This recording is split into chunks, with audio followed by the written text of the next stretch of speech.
여러분 안녕하십니까? 이 시간에는 민수기 11장 말씀 중심으로 드리겠습니다. 오늘 민수기 11장에서 우리에게 아주 소중한 말씀을 하고 계십니다.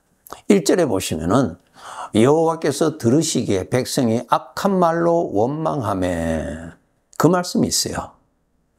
지금 이스라엘 백성들이 광야 생활을 하는데 그곳에 하나님이 함께하고 계시죠. 함께하고 계시다는 것을 온 백성들이 볼 수 있도록 성막 위에 구름으로 증거로 보여주셔서, 그 구름이 하나님이 아니고 하나님이 함께 계시다는 증거입니다. 그 증거를 보고 우리는 생각해야 돼요.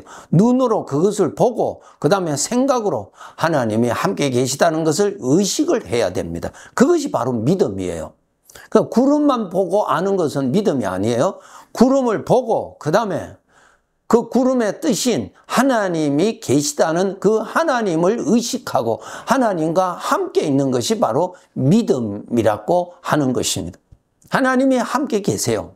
그런데 오늘 1절에 보세요. 여호와께서 들으시기에 백성이 악한 말로 원망하며 여호와께서 들으시고 진노하셨다 기록되어 있어요. 우리가 구원받았으면 주님이 함께 계세요. 주님께서 나의 소리를 다 들으시고 계십니다. 의식하셔야 됩니다. 노력해야 됩니다. 지식적으로만 알고 내 마음대로 말하고 내 성질대로 말한다. 주님 계시는 것을 모르는 사람입니다. 나는 모르고 주님을 잊고 잊어버리고 그렇게 악한 말을 할지라도 주님은 약속대로 내가 구원받았다면 함께 계시고 함께 계시는 주님은 그 소리를 다 듣고 계시니 그 우리 주님의 마음이 얼마나 괴롭겠느냐 하는 거예요. 진노하시죠. 그런 생활을 하고 주일 가서 하나님께 예배하고 너무 이상하지 않습니까? 주일 예배 귀하죠. 그 주일 예배가 귀한 예배가 되기 위해서는 주중의 삶이 뒷받침되어야 주일 예배가 살아있는 예배가 되는 것입니다. 주중에 하나님을 부인하고 살았는데 주일날 예배 드린다고 그것이 하나님께 기쁨이 되는 예배가 될 수 있을까요? 아니죠. 주님이 교회당에만 계십니까? 아니에요. 24시간 함께 계십니다. 의식하셔야 돼요. 주님이 함께 계시니까 불편하죠? 예. 불편함이 있는 사람, 불편함을 느끼는 사람이 주님이 함께 계시는 증거입니다. 어른이 같이 계시면 불편하죠. 예, 불편하죠. 왜? 내 마음대로 못하니까. 내 성격대로 못하니까. 왜? 어른이 계시니까. 불편한 것이 당연합니다. 그런데 주님이 함께 계시는데 불편함이 하나도 없다? 너무 이상하지요? 정상적이라고 할 수 없습니다. 하나님을 기쁘시게 하는 것이 예배입니다, 여러분. 삶이 예배예요. 삶이 예배예요. 삶이 예배예요. 이스라엘 백성들이 성전에 와서는 거룩하게 그 예배 형식을 가지고 나가서는 하나님을 잊어버리고 하나님을 욕되게 살았죠. 그래서 하나님이 그 성전을 어떻게 하셨어요? 다 무너뜨렸어요. 그 성전 없앴어요. 그 성전 허물 때 이방인의 손을 가지고 와서 허물어 버렸어요. 잘못된 신앙생활이에요, 여러분. 민수기 11장 1절에 여호와께서 들으시기에 백성이 악한 말로 원망하며 여호와께서 들으시고 진노하셨다 그랬어요. 말라기 2장에 보면은 내가 너희 말로 인해서 내가 괴롭다 그 말씀이 기록되어 있습니다. 주님이 함께 계시는 것을 의식하도록 노력해야만이 점점 조심하게 됩니다. 어른이 계시니까 조심하죠. 오늘날 우리 사회의 이 사상이 얼마나 타락한 것인지. 어른을 무시하고 질서가 없어요. 전부 다 자기 중심이에요. 자기가 좋아하는 대로. 자기 아버지도 없어요. 아버지가 친구예요, 여러분? 친구 아니에요, 여러분. 하나님이 친구세요? 우리 찬송할 때 하나님, 예수님 친구라 그거 함부로 그렇게 말하는 거 아니에요. 어디 감히 피조물이 조물주를 그렇게 말하는 거 아니에요, 여러분. 하나님을 경외하는 것이 정상입니다. 정상. 하나님이 계시기 때문에 조심하셔야 돼요. 당연하죠? 하나님이 계시니까 내가 자유가 많이 없어져요. 당연하죠? 그것이 바로 하나님을 대접하는 나의 모습입니다. 하나님께서 제사장들에게 여호와의 궤를 어깨에 매도록 지시하셨어요. 어깨에 매라 그랬어요. 어깨에 맨다는 것은 하나님을 섬기는 거예요. 수레 싣고 끌고 다니는 거 아니에요. 하나님은 수레 싣고 내가 편안하게 전혀 하나님의 그 무게에 전혀 내가 개의치 아니하고 자유롭게 내가 움직이는 거. 그거 신앙생활 아니에요. 하나님 모시는 거 아니에요. 수레 싣는 거 아니에요. 하나님이 크게 진노하신 거 아시죠, 여러분? 하나님은 어깨에 모시는 거예요. 어깨에, 언약궤를 어깨에 맬 때 얼마나 불편해요. 내 마음대로 못 하잖아요. 왜? 언약궤 때문에. 마음대로 못 하잖아요. 그것이 하나님을 섬기는 ABC입니다. 하나님을 기쁘시게 하는 믿음 생활을 해야죠. 하나님이 얼마나 기뻐하시는가는 전혀 생각하지 아니하고 하나님 믿어서 내가 기뻐하는 것이 이루어지도록 원한다면 어린아이 수준입니다. 어린아이 예쁘지요? 예, 예뻐요. 그런데 어린아이가 성장하지 아니하고 계속 어린아이로 있다고 합시다. 예쁩니까? 문제지요. 정상적인 것이 아니죠, 여러분? 하나님 아버지 앞에 우리 신앙이 자꾸 성장해야 하나님이 기뻐하시는 자녀가 되는 것입니다. 민수기 11장 4절에 보면은 그들 중에 이스라엘 중에 섞여 사는 다른 인종들이 탐욕을 품음에 이스라엘 자손도 다시 울며 이르되 누가 우리에게 고기를 주워 먹게 하랴 그랬습니다. 그들 중에 섞여 사는 다른 인종들이 같이 있었어요. 출애굽할 때 애굽에서 나올 때 이스라엘 백성들만 나온 것이 아니라 다른 족속들도 따라 나온 사람들도 많았어요. 그 사람들이 광야에서 먹을 것이 없으니까 원망하고 불평하고 울고 그랬죠. 그 영향을 이스라엘 백성들이 받고 5절에 보면은 이스라엘 백성들이 이렇게 불평합니다. 우리가 애굽에 있을 때는 값없이 생선도 먹고 오이도 먹고 참외도 먹고 부추도 먹고 파와 마늘들을 먹었는데 하나님을 따라서 광야로 나왔더니 이거 하나도 없고 만나 외에는 먹을 것이 하나도 없다고 하나님을 원망하고 불평하게 됐어요. 이스라엘 백성들이. 우리 하나님의 백성들 하나님을 원망하도록 충동하는 자가 있어요. 누구예요? 내 생각에서 나오는 죄의 성품. 타락한 생각이 수시로 일어나서 원망하고 불평합니다. 그 생각에 영향을 받아서 동조를 받아서 나도 그 죄에서 오는 생각대로 나도 그렇게 생각을 하고 하나님 앞에서 불평하고 원망하고 성도들 모이면 원망하고 불평합니다. 하나님이 그 가운데 계시는 하나님이 다 듣고 계십니다. 조심하셔야 돼요. 하나님이 없이 사는 사람하고 하나님이 계시는 가운데서 사는 사람하고 두 부류의 사람이에요. 우리는 하나님이 계시는 사람들이에요. 구원받지 못한 자들이 자기 성질대로 자기 성격대로 말한다고 해서 우리가 그거 따라서 그렇게 말하는 거 아니에요? 우리가 죄의 종에서 해방받은 목적은 어디에 있어요? 하나님을 섬기기 위해서 구원받았어요. 하나님을 섬기기 위해서 구원받았어요. 나는 하나님을 섬기는 것을 나는 동의하지 않아. 그러면 여러분은 구원받은 사람이 아닙니다. 예, 확실합니다. 그 부모의 친자식은 부모를 사랑하게 돼 있고 부모를 섬기고자 하는 그 본심이 다 살아 있습니다. 성령으로 거듭난 하나님의 자녀들은 그 본심에 하나님을 섬기기를 원하는 것이 다 있습니다. 그런데 그것이 없다? 그러면 당신은 구원받은 사람 아닙니다.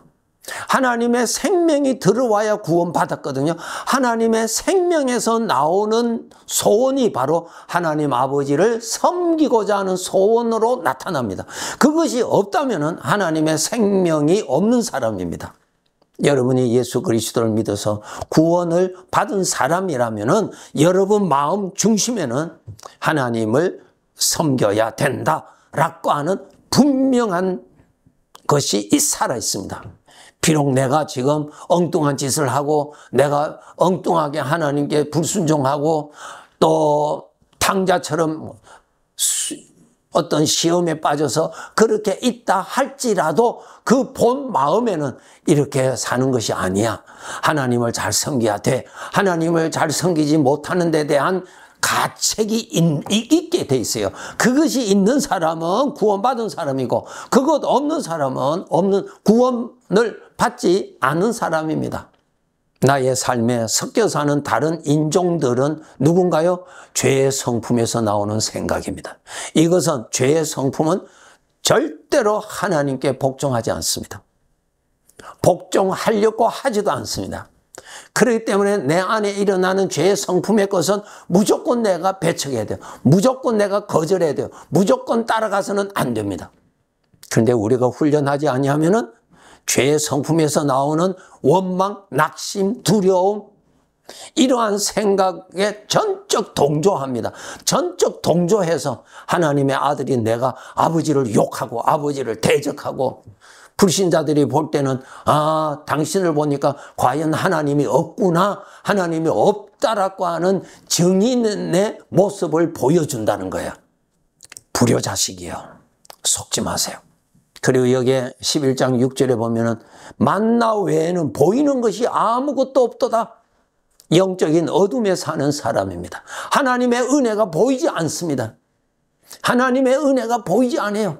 자기 욕심대로 되는 것만 보이고 하나님의 은혜가 보이지 않는 사람이에요. 아주 불행한 사람이에요. 하나님하고 멀리 떨어져 있는 사람입니다. 그런 자 되지 마세요. 만나 외에는 하나님의 은혜가 아무것도 보이지 않습니다. 여러분, 이 사물을 볼 수 있는 두 눈, 하나님이 빼앗아 간다면 괜찮습니까? 여러분이 걸을 수 있는 두 다리의 건강, 하나님이 빼앗아 가도 괜찮겠습니까? 여러분이 호흡하는 그 호흡기관, 하나님이 빼앗아 가도 아무렇지 않겠습니까? 음식이 잘 들어가고 소화가 잘 된다, 하나님이 그것을 하지 못하도록 막아도 괜찮겠습니까?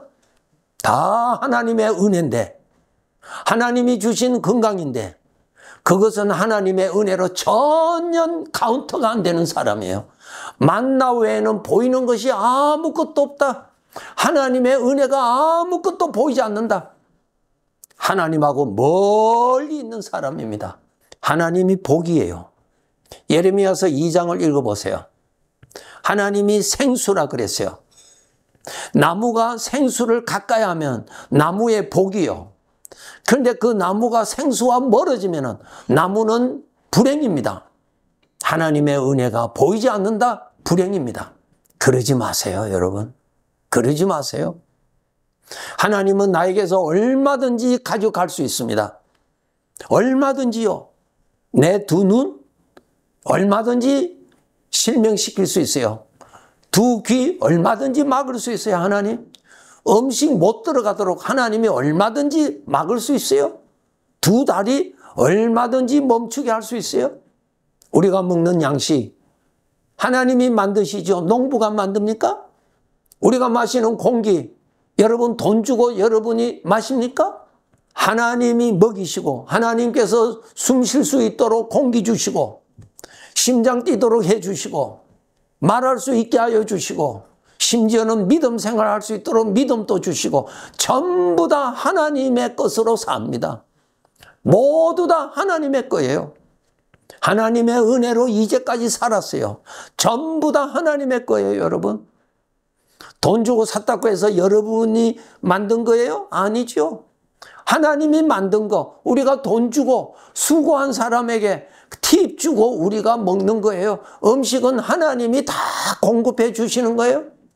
하나님의 은혜는 이 만나 외에는 보이는 것이 아무것도 없도다. 불행한 자죠. 불행한 자요. 전부 하나님의 것인데 하나님의 것이라고는 하나도 인정하지 않고 심지어는 부족한 것만 생각하고 있어요. 얼마나 불행한 사람이에요. 창세기 1장 읽어보세요. 하나님이 천지를 창조하시고 사람이 살 수 있는 에덴 동산을 다 만들어서 먹을 것 마실 것 아름다운 것 하나님이 다 만들어서 그곳에 살도록 해주셨어요. 전부 다 하나님의 거예요. 지금 또 하나님의 거예요. 우리가 살고 있는 땅 사람의 거예요? 이 지구의 주인이 누구예요? 사람입니까? 하나님이 주인이에요. 하나님의 것 가지고 살아요. 우리의 삶에는 불평이 아니라 감사로 살아야 돼요. 그것이 당연하고 마땅하고요. 은혜를 베푸신 하나님 앞에 마땅한 자세입니다. 근데 내 욕심대로 채워지지 않는다고 불평하고 살아요? 생각이 얼마나 잘못됐으면 그렇게 빠질까요? 모두 다 하나님의 것을 내가 은혜로 내가 누리고 있다는 것이 깨달아지고 정말 깨달아져야 되는데 이것이 깨달아지기 위해서는 내가 하나님을 가까이 할 때 깨달아집니다. 하나님을 가까이 하세요. 어둠이 나를 지배하고 있는 그 어둠이 나에게서 벗어질 것입니다. 내 것은 하나도 없습니다. 내 몸, 이건 내 것입니까? 죽음 직전에 가보세요. 내 것인지. 내 것 아니에요, 여러분. 나 자신도 내 것 아닙니다. 죽음 직전까지 가보세요. 내 결정권이 하나도 없어요, 여러분. 전부 하나님의 거예요. 주인의 것을 쓰면서 감사하지 않는다? 얼마나 잘못된 거예요. 전부 다 주인의 거예요. 여러분이 돈이 아무리 많아도 하나님이 먹을 것을 만들어 주시지 아니하면 돈이 나를 배부르게 해요? 아니에요. 돈보다 더 중요한 것은 먹은 음식이 더 중요한 거예요. 음식이 없으면 돈이 아무 소용이 없어요. 휴지 조각이에요. 여러분. 하나님의 것을 가지고 사는 자이기 때문에 감사하면서 사세요. 두 번째로, 나 자신도 하나님의 것이니까 내가 좋아하는 대로 살지 말고 하나님이 좋아하시는 대로 열심히 살아서 이 세상의 삶을 마치고 주님 앞에 결산할 때 주인으로부터 칭찬받는 인생을 살아가야 합니다. 네, 감사합니다.